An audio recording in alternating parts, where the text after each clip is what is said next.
Hola, buenos días. Mi nombre es María López Collada. Me da mucho gusto poder estar aquí hoy con ustedes. Yo soy especialista en dolor y yo estoy situada en la ciudad de Chihuahua. Hoy vamos a platicar acerca de un tema que creo que es muy interesante y sobre todo es un tema en el que se han hecho muchos avances en el último año o en los últimos, vamos a decir, 2 años. La fibromialgia es un problema, prácticamente podríamos decir que es un problema de salud pública y creo que a todas las personas que nos interesa el mundo del dolor, en mayor o menor grado vemos, en mayor o menor grado hemos estado en contacto con personas y con pacientes que tienen fibromialgia. Y la fibromialgia, si es que hemos estado alrededor de este tipo de pacientes, nos damos cuenta que es una patología específica, es una patología un poco diferente a todas las demás. Y esto es justo porque la ciencia, la medicina ha tenido tanto problema en encontrar una lesión específica, en encontrar la fisiopatología, en esclarecerla completamente y por lo tanto en tener un tratamiento específico. Afortunadamente parece que esto poco a poco va a ir cambiando y de eso es de lo que vamos a platicar el día de hoy. Les invito a que se queden al final de esta charla en donde estoy segura que después de estos 30 minutos vamos a tener herramientas más concisas de qué hacer la próxima vez que tengamos un paciente con fibromialgia enfrente de nosotros. La fibromialgia eh, es muy diferente, vamos, no quiero decir ni siquiera que el COVID, porque en cuanto a eso se han dado pasos agigantados, pero comparémosla con cualquier otra patología, con cualquier otra rama de la medicina, y realmente tenemos la sensación de que hemos ido avanzando, por decirlo de alguna manera, muy lentamente. Se estima que aproximadamente el 8% de la población mundial vive con fibromialgia, lo cual seguramente ustedes estarán de acuerdo conmigo, no es una cifra despreciable. Cuando teníamos en 1990 los criterios de la ACR, de los tender points o de los puntos gatillo, teníamos muchas más mujeres que hombres, aproximadamente era una relación hasta de 8-1, relación mujeres-hombres. Pero con la introducción de los nuevos criterios de la ACR, en donde se deja un poco atrás a todo esto de los puntos gatillo, la relación mujeres-hombres se ha bajado aproximadamente a 2-1. Entonces, aunque siguen siendo más mujeres, no son tantas más como las que antes creíamos con los antiguos criterios de la ACR. Ahora, el hecho de que no tengamos una fisiopatología y una etiología esclarecidas hacen que no tengamos, por lo tanto, evidentemente, un tratamiento específico. Y esto conlleva mucha problemática, y no quiero decir únicamente problemática en cuanto al diagnóstico o al tratamiento, lo cual es obvio, pero esto hace que sea una patología que muchos amigos desconozcan, muchos familiares conozcan, tal vez muchas personas que trabajan con nuestros pacientes desconozcan y digámoslo también, muchas veces incluso somos el personal de salud quienes desconocemos.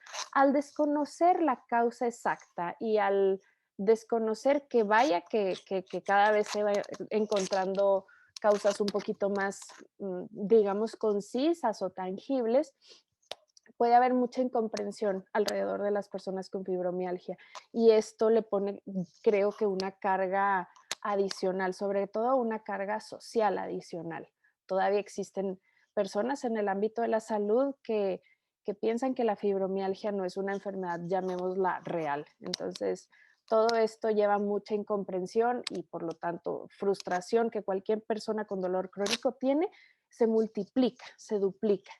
Por lo tanto, la ciencia tiene mucho interés recientemente en encontrar algún tipo de objetivo más tangible y poder tener un tratamiento más específico. Definitivamente, si de lo que estamos platicando hoy es de las actualidades en fibromialgia, no podría dejar de platicarles del término dolor nociplástico.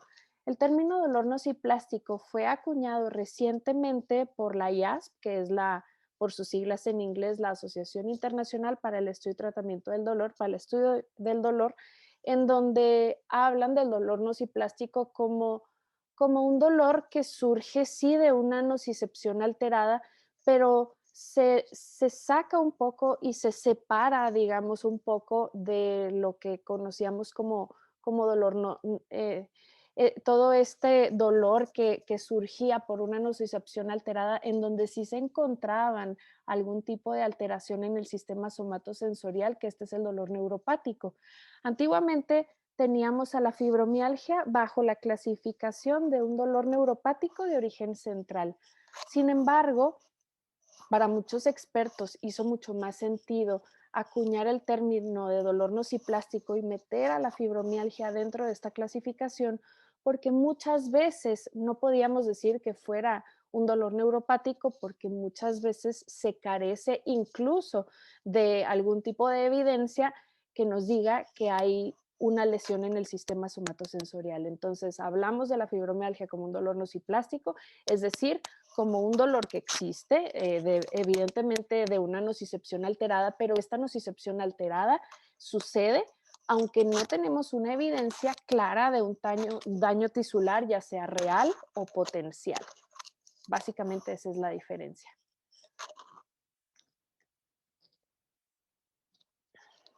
Por decirlo de alguna manera, la etiología de la fibromialgia es un rompecabezas que todavía no terminamos de armar, y esto casi puedo decirlos que es un eufemismo porque vaya que faltan piezas en este rompecabezas. Existen varios factores que se han asociado a un riesgo aumentado de en algún momento desarrollar fibromialgia. Uno de los últimos que se ha estudiado mucho es el trauma emocional, y creo que esto es algo muy, muy interesante. Trauma emocional en la niñez es un distrés emocional, y se han estudiado ciertos factores muy específicos que pueden desencadenar algún tipo de estrés postraumático en un niño. Algunos de estos son tener a su mamá o a su papá en la cárcel, o tener el antecedente de que alguno de sus papás haya estado en la cárcel. Evidentemente, cosas que se nos vienen a la mente como abandono, como abuso sexual o como enfermedades importantes durante la infancia, enfermedades importantes que hayan ameritado tratamientos difíciles y hospitalizaciones prolongadas en la infancia, son eventos adversos en la vida de un niño muy importantes que pueden en algún momento desembocar en dolor crónico y en ciertos casos específicamente en fibromialgia. La falta de sueño, cada vez sabemos más que un sueño malo puede ser la génesis de muchísimas patologías. Y se ha estudiado últimamente que las personas con fibromialgia son, llamémoslo de alguna manera, malos dormidores desde niños. Entonces puede ser una de las causas implicadas muy, muy importantes. Algunas infecciones, esto definitivamente no es nuevo para nosotros, se ha implicado mucho riqueza, Lyme, etcétera. Traumas físicos, y específicamente esto que le llamamos latigazo o en inglés whiplash, que es este movimiento que puede tener alguien, por ejemplo, cuando va en el automóvil y sufre un impacto por detrás. Entonces, al sufrir un impacto por detrás, hace este mecanismo de whiplash, y ese es un factor de riesgo importante para desarrollar fibromialgia después. Les voy a platicar en minutos más adelante acerca de la microbiota, en donde nos vamos a dar cuenta que incluso desde el útero, si un bebé es alimentado con fórmula o lactancia materna, y todo lo que comemos después de eso, tiene que ver con nuestro segundo cerebro, que es el intestino, y eso tiene que ver con algún tipo de desarrollo de dolor crónico en la adultez. Y definitivamente el estrés emocional, el estrés laboral, baja satisfacción en el trabajo también son factores de riesgo. Ahora, el diagnóstico, es momento de que vayamos mucho más allá de los tender points o de los puntos gatillo, porque eso quedó atrás desde el año 2011 y ya pasaron bastantes años después de eso. Recordamos que en 1990 la ACR publicó esto de los puntos gatillo, en donde si cumplíamos 11 de los 18 puntos gatillo, Entonces podíamos, entre otras cosas, dar con el diagnóstico de fibromialgia, pero esta manera de diagnosticar la fibromialgia tenía muchos recovecos, incluso después los mismos de la ACR dijeron, nosotros publicamos esto más como con fines de clasificación de nuestros pacientes, no como para que esto fuera un antes y un después y que todo el mundo diagnosticara a partir de los 18 puntos gatillo. Tenía mucha problemática entre la más importante es que dejaban de lado otros síntomas y evidentemente la fibromialgia va mucho más allá de simplemente 18 puntos dolorosos en el cuerpo y existían muchos hombres que claramente tenían fibromialgia, pero que no cumplían con el mínimo de puntos que eran 18 puntos dolorosos de los 18. Entonces, en el 2011, los mismos de la ACR sacan otra manera de diagnosticar en donde sí ponemos atención a ciertas zonas con dolor, pero también se le pone atención a todo lo que engloba, porque la fibromialgia, pues estamos de acuerdo que es realmente un síndrome, a la fatiga, al insomnio, a los problemas de memoria, al dolor de cabeza, a síntomas gastrointestinales y también a alteraciones del estado de ánimo. Aquí podemos ver cómo le podemos nosotros incluso dar al paciente esto antes de que entre a la consulta o enviárselo por correo, en donde nuestro único trabajo realmente sería haber excluido algún tipo de otra patología que pudiera generar esto. Y lo que dicen los autores de este artículo es, sobre todo ponga atención a algún tipo de, o a otro tipo más bien de enfermedad reumática, si el dolor es predominantemente en articulaciones. Entonces, aquí ponemos alguna palomita o alguna marca en donde el paciente ha tenido dolor durante la última semana y también le preguntamos acerca de la fatiga, de todo esto, de los problemas de la memoria que le llaman el fibrofog y de estos otros problemas que platicábamos en la diapositiva anterior. Entonces, hacemos un puntaje y si cumplimos con un mínimo de 13 puntos, entonces de 35, entonces esto puede ser consistente con fibromialgia. Ahora, el tratamiento es muy amplio, pero en esta diapositiva nos abocamos al tratamiento farmacológico y el tratamiento farmacológico hasta ahora eh, mm, es el mismo que hace algunos años realmente. Los fármacos aprobados por la FDA únicamente son tres y son la pregabalina, la duloxetina y el mirlazipram. Sin embargo, existe también otro fármaco muy importante en este tratamiento, que es la amitriptilina, que aunque no está aprobado por la FDA, tiene la misma evidencia, que es un nivel 1A para tratar la fibromialgia, que los otros tres que sí están aprobados. Mayormente les puedo decir que el gran problema de todos estos fármacos para la fibromialgia es la adherencia terapéutica. Creo que cuando llega un paciente con fibromialgia con nosotros y damos alguno de estos, por lo menos sin hacer una buena explicación de todo lo que conlleva la fibromialgia, puede sentir el paciente que simplemente se le está dando como algún tipo de paliativo o maquillaje a la situación sin estar logrando llegar a la raíz del problema. Y bueno, no podemos decir que el paciente está equivocado. Realmente, ¿cómo vamos a llegar a la raíz del problema si pues ni siquiera sabemos cuál es la raíz del problema? ¿Estamos de acuerdo?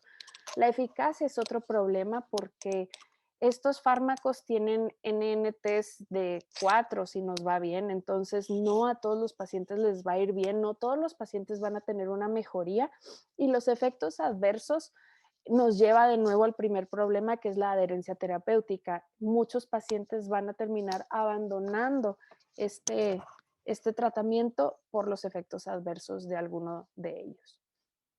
Entonces, eh, deberíamos siempre de recordar que el tratamiento farmacológico está ahí, pero muchas veces deberíamos de reservarlo para aquellas ocasiones en donde otras cosas no funcionaron, como el tratamiento no farmacológico. El tratamiento no farmacológico tiene igual que la amitriptilina, que la pregabalina, que la duloxetina, un nivel de evidencia 1A. Y esto es lo siguiente, la educación. ¿A qué me refiero con educación o a qué se refieren los autores de este artículo con educación? Los pacientes necesitan saber muy bien de qué se trata este tipo de patología. Y como son pacientes que tienen una buena funcionalidad, que por lo general no son de una edad tan avanzada, ellos, por lo general, los pacientes con fibromialgia son personas muy activas y muy involucradas, incluso tienen algunos grupos con redes de apoyo. Entonces, entre más le expliquemos al paciente de qué se trata la fibromialgia y también que logremos saber y que logremos mm, transmitirle al paciente que el dolor en pacientes con fibromialgia no significa un daño tisular real en los tejidos en ese momento, eso puede hacer mucha diferencia.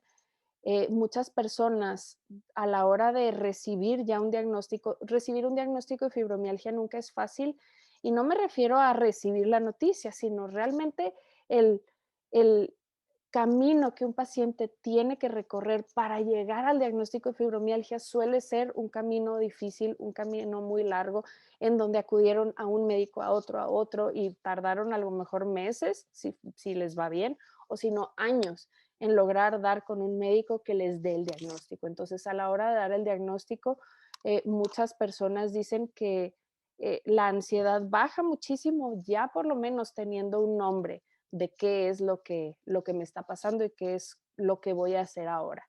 El ejercicio, sobre todo el ejercicio aeróbico y la terapia cognitivo-conductual, que la terapia cognitivo-conductual es una herramienta valiosísima que tenemos, pero que lamentablemente no es tan utilizada como debería de serlo. Ahora, ¿hacia dónde apunta la nueva evidencia? ¿Qué es lo que yo hoy les puedo platicar que existe publicado en los últimos años? ¿Qué es lo nuevo?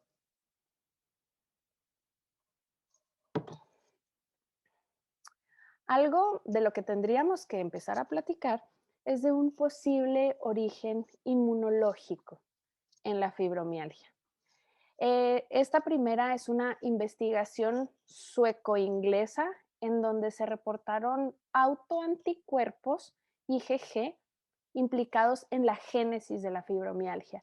Pacientes con fibromialgia, eh, a pacientes con fibromialgia se les extrajo IgG y esta IgG o este suero con IgG se le pasó a ratones por demás sanos. Y estos ratones desarrollaron características propias de la fibromialgia. También se encontró algo muy interesante, que es que estos autoanticuerpos IgG de pacientes con fibromialgia iban y se unían al ganglio de la raíz dorsal, tanto en los humanos como en los ratones.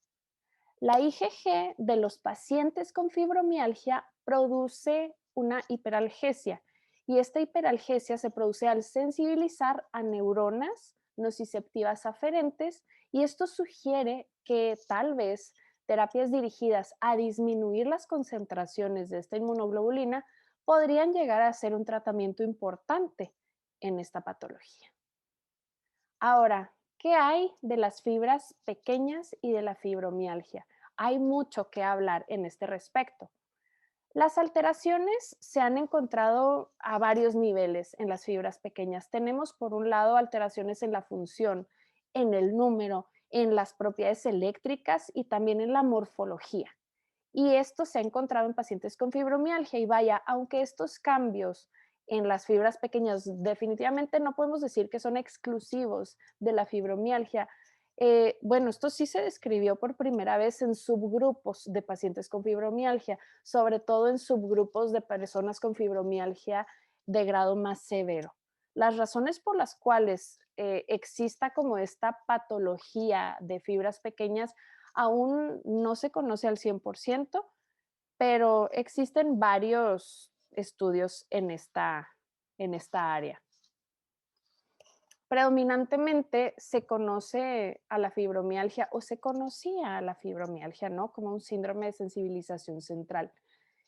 Más recientemente, como les platiqué, se conoce ahora como un tipo de dolor nociplástico, pero Una hipótesis alterna es la siguiente, es que realmente no sea un dolor nociplástico. De hecho, existen autores muy importantes que dicen era completamente innecesario acuñar este término de dolor nociplástico porque la fibromialgia básicamente es como una disautonomía relacionada al estrés que tiene características de dolor neuropático, pero el ganglio de la raíz dorsal parece ser, digamos, la clave de este cortocircuito. Entonces, si se logra esclarecer con más claridad que el ganglio y la raíz dorsal y que el ganglio y la raíz dorsal con cierto tipo de autoanticuerpos es la génesis de la fibromialgia, entonces podríamos completamente clausurar ese cajón, ¿no? Del dolor nociplástico. Y eso va a ser muy interesante. Ahora, vamos a seguir un poco en el tenor de la fibromialgia y del ganglio de la raíz dorsal. Hablando un poco del ganglio de la raíz dorsal, podemos decir que los humanos tenemos 31 pares de ellos en la médula espinal y durante el desarrollo estos se separan del sistema nervioso central y de la barrera hematoencefálica, pero siguen rodeados de meninges y de líquido cefalorraquídeo. Estos ganglios de la raíz dorsal poseen muchas moléculas inflamatorias y pronociceptivas y tienen cierta estructura unipolar que les permite generar señales dolorosas. Entonces, estos ganglios de la raíz dorsal pueden almacenar anticuerpos y generar hiperalgesia. Y casos severos de fibromialgia se relacionan a ciertos genotipos de canales iónicos en el ganglio de la raíz dorsal. Actualmente sabemos que una biopsia de piel demuestra patología de las fibras pequeñas en al menos 50% de los pacientes que nosotros tengamos enfrente de nosotros con fibromialgia. Y creo que esto es algo muy importante. Esto se publicó, toda esta opinión, recientemente en el año 2021 en esta revista de reumatología por el doctor Martínez Lavín. Y aquí tenemos imágenes cerebrales que estas imágenes cerebrales son muy representativas porque realmente esto es un metaanálisis de resonancias magnéticas funcionales. Tenemos por un lado la imagen de la izquierda, en donde este metaanálisis combinó ciertos estudios de imagen funcional, identificó áreas más, son las de color naranja, y áreas menos, que son las áreas de color verde, más y menos activadas en fibromialgia comparado con individuos sanos. Y esto es tras un estímulo nociceptivo o un estímulo doloroso. Y tenemos, por otro lado, en este lado derecho, resonancias magnéticas funcionales tras respuestas a estímulos sensoriales. Tenemos activaciones en estos lugarcitos, en estos puntos color rosa, que están más activadas en relación a individuos sanos, y todas estas partes que están en color azul son zonas menos activadas en personas con fibromialgia comparado con individuos sanos, que son básicamente la corteza prefrontal. Y bueno, en cuanto a esto, falta evidencia, pero todo esto que estamos platicando a lo que apunta es a que realmente las personas que tienen fibromialgia tienen una hiperalgesia y esta hiperalgesia en gran parte puede ser derivada de una inhibición descendente completamente defectuosa. Y recordemos que esta inhibición descendente es esta manera que nuestro cuerpo tiene de calmar ese estímulo dañino que estamos recibiendo. Ahora, la microbiota sin duda es un área de interés muy importante, no únicamente en fibromialgia, sino en todo dolor crónico, pero en fibromialgia y en síndrome de colon irritable, que nosotros sabemos que son dos patologías que casi podemos decir que son una porque van muy de la mano. Aquí tiene mucho que ver. Todo parte de una disbiosis intestinal y por disbiosis nos referimos a que todos tenemos bacterias en nuestro tracto gastrointestinal, pero existen bacterias buenas y existen definitivamente bacterias malas. Cuando tenemos una mala alimentación o cuando en algún momento por algún puede suceder, ¿no? Por algún tipo de antibiótico muy fuerte de una manera prolongada. Algo sucede con esa microbiota buena, se va y existe entonces ya un predominio de bacterias malas en el intestino. Entonces esto genera un intestino permeable, fenestras o lo que en inglés llaman mucho el leaky gut. Entonces, todas estas esta comida mala y toda esta consecuencia de algún tipo de tratamiento genera sustancias inflamatorias y genera sustancias pronociceptivas. Estas sustancias deberían de quedarse simplemente en el tracto gastrointestinal y no pasar a ningún otro lado. Pero si esta persona o si este paciente tiene fenestras en el intestino, entonces van a pasar por esas ventanas, van a pasar al torrente sanguíneo, por el torrente sanguíneo estas sustancias pronociceptivas van a llegar al cerebro y van a hacerlo mucho más sensible al dolor. Entonces, esto también tiene mucho que ver con cierto desequilibrio o con exceso de radicales libres y es justo por eso que ciertas dietas ricas en antioxidantes pueden funcionar muchísimo. Si nosotros decimos, bueno, estoy partiendo de que existe una disbiosis intestinal, ¿no será un poco lógico entonces dar probióticos y simplemente de esa manera restablecer la flora intestinal y restablecer una buena microbiota? Bueno, falta evidencia, número uno, falta evidencia de que eso a todas las personas les funcione, porque la microbiota de cada quien es diferente y puede estar faltando una bacteria que en otra persona no está realmente faltando. Pero sí existen ciertos estudios pequeños que han demostrado una mejoría de síntomas de personas con fibromialgia cuando reciben Lactobacillus acidophilus.